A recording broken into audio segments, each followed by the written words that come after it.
पढ़ना बहुत पसंद था। उसके पापा रिया से बहुत प्यार करते थे। वे उसके लिए ढेर सारे खिलौने लाया करते। रिया को भी गुड़िया बहुत पसंद थी। एक दिन की बात है, रिया अपने स्कूल से घर आ रही थी। उसे रास्ते में एक सुंदर सी गुड़िया पड़ी हुई मिली। अरे, इतनी सुंदर गुड़िया कितनी प्यारी है, किसकी होगी? ऐसा करती हूँ, इसे अपने साथ ले जाती हूँ, घर में इससे खेलूंगी।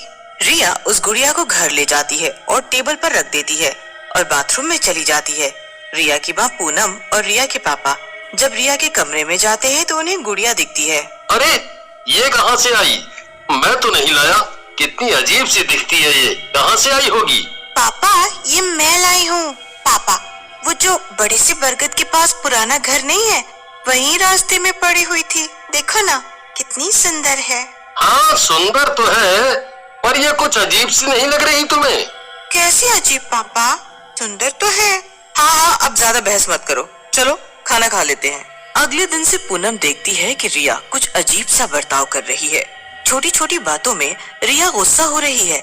ना ही वो समय पे अपने नाखून काटती है। रिया खाना भी समय से नहीं खाती और रात को भी ढंग से नहीं सो रही।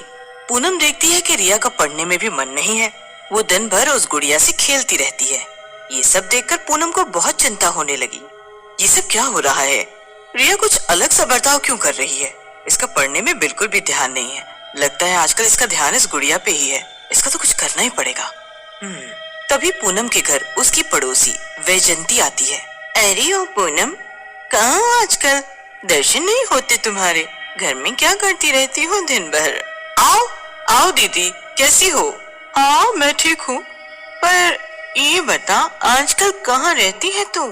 अरे कहीं नहीं दीदी, घर में ही रहती हूँ। इतने काम हो जाते हैं ना, क्या बताऊँ। काम तो पहले भी करती थी, फिर अचानक यूं तेरा हमारे घर आना बंद हो गया, तो सोचा जाके पूछूं कि क्या बात हो गई। अब क्या बताऊं दीदी। अरे क्या हुआ? कोई समस्या है क्या? तेरी तबीयत तो ठीक है? अरे मेरी तबीयत तो बिल्कुल ठीक है दीदी, पर रिया। क्या हुआ? क्या हुआ रिया को? दीदी, इस रिया का आजकल पढ़ाई में बिल्कुल भी मन नहीं लगता। पढ़ाई पे ध्यान ही नहीं देती है। अजीब सा बर्ताव कर रही है। न समय से खाना खाती है, न पढ़ाई करती है। मेरी बातों का तो उस पे कोई असर ही नहीं होता। ऐसा क्यों कर रही होगी? क्या जानो दीदी, बस दिन भर इस गुड़िया से खेलती रहती है और अब तो रातों को भी कुछ बड़बड़ाती रहती है। गुड़िया? कैसी गुड़िया? हाँ, कुछ दिनों पहले रिया को रास्ते में मिली थी, तभी से उसका व्यवहार कुछ बदला बदला सा लग रहा है, जब से वो ये गुड़िया लाई है। पूनम, मुझे तो इस गुड़िया पे ही शक हो रहा है। ओ न हो, ये गुड़िया में ही कुछ गड़बड़ है। तुम ऐसा करो, मैं एक तांत्रिक को जानती हूँ, शायद वो तुम्हारी कुछ मदद कर सके। अच्छा, आप मुझे उसका पता दीजिए। ठीक है, फिलहाल तुम ऐसा करना, रिया के स्कूल से वापस आने से पहले इस गुड़िया को कहीं छुपा दो, ताकि रिया इससे दूर रहे।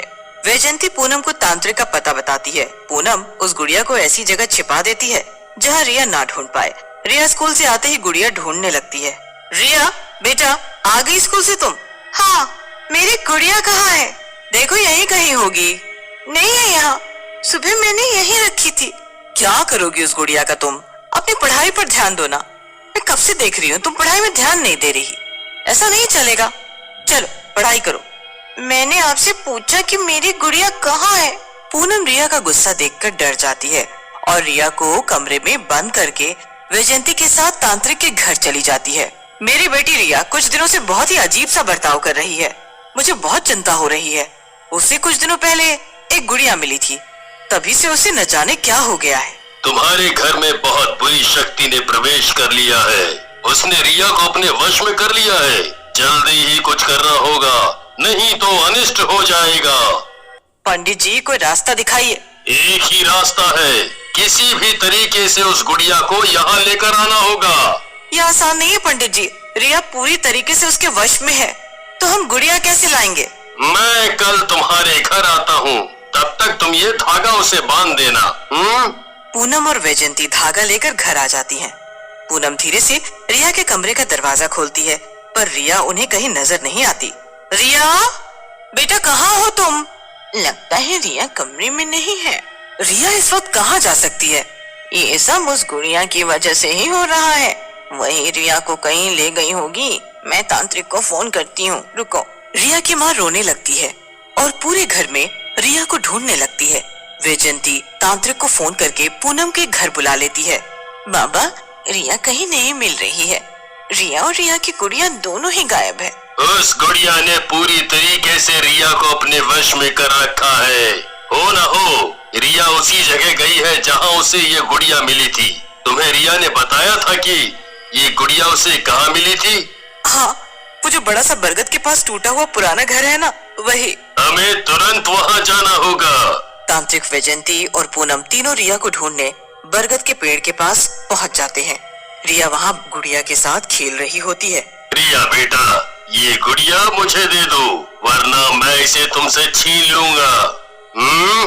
रिया तांत्रिक को घूर के देखती है और अपनी गुड़िया को कसकर पकड़ लेती है। तांत्रिक अपने झोले से राख निकालता है और जोर से रिया के ऊपर छिड़क देता है। रिया गुड़िया को छोड़ देती है। रिया बेटा, तुम यहाँ कैसे आई? क्या तुम्हें यहाँ कोई लाया? रिया, बताओ तुम यहाँ कैसे आई? कौन लाया तुम्हें? मुझे नहीं पता मम्मी। तांत्रिक गुड़िया पर भी पवित्र जल छिड़कता है और गुड़िया के अंदर से आवाज आती है, मुझे जाने दो। बोल, क्यों किया तूने ऐसा? इस बच्ची को क्यों नुकसान पहुंचा रही है? कौन है तू? बता वरना अभी तुझे भस्म कर दूंगा। आत्मा गुड़िया के शरीर से बाहर निकलती है और एक चुड़ैल का रूप ले लेती है। बताती हूँ, मेरा नाम रूही है। सालों पहले मैं अपने पति और अपनी बच्ची के साथ इस घर में रहा करती थी। मेरा पति रोज शराब पीकर आता और रोज मुझे मारता। शराब के लिए उसने मेरे गहने भी बेच दिए। जब उसके पैसे खत्म हो गए तो उसने मेरी बच्ची को मुझसे बिना बताए बेच दिया और मेरी हत्या कर दी। मुझे कुछ भी नहीं पता था कि मेरी बच्ची कहाँ है।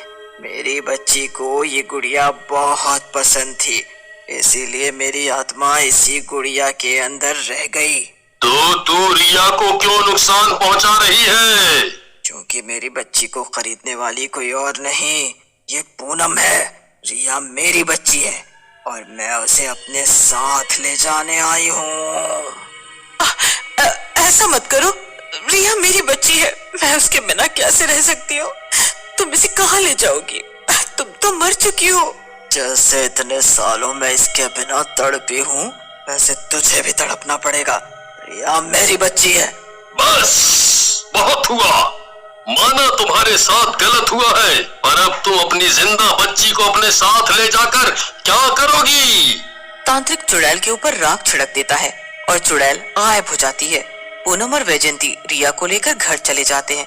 घर पहुंचकर पूनम देखती है कि गुड़िया मेज पर रखी होती है। पूनम और वैजयंती गुड़िया को देखकर हैरान हो जाते हैं। घबराओ नहीं पूनम, इस गुड़िया को यहीं पर रहने दो। तांत्रिक ने चुड़ैल को भस्म कर दिया है, अब कुछ नहीं होगा। हाँ दीदी, अब घबराने की कोई बात नहीं, अब हमारे बच्चे सुरक्षित हैं। अगले दिन पूनम जब रिया को खाने के लिए बुलाती है, पर रिया आवाज नहीं देती। वो कमरे में जाती है तो देखती है कि रिया और गुड़िया फिर से गायब हैं।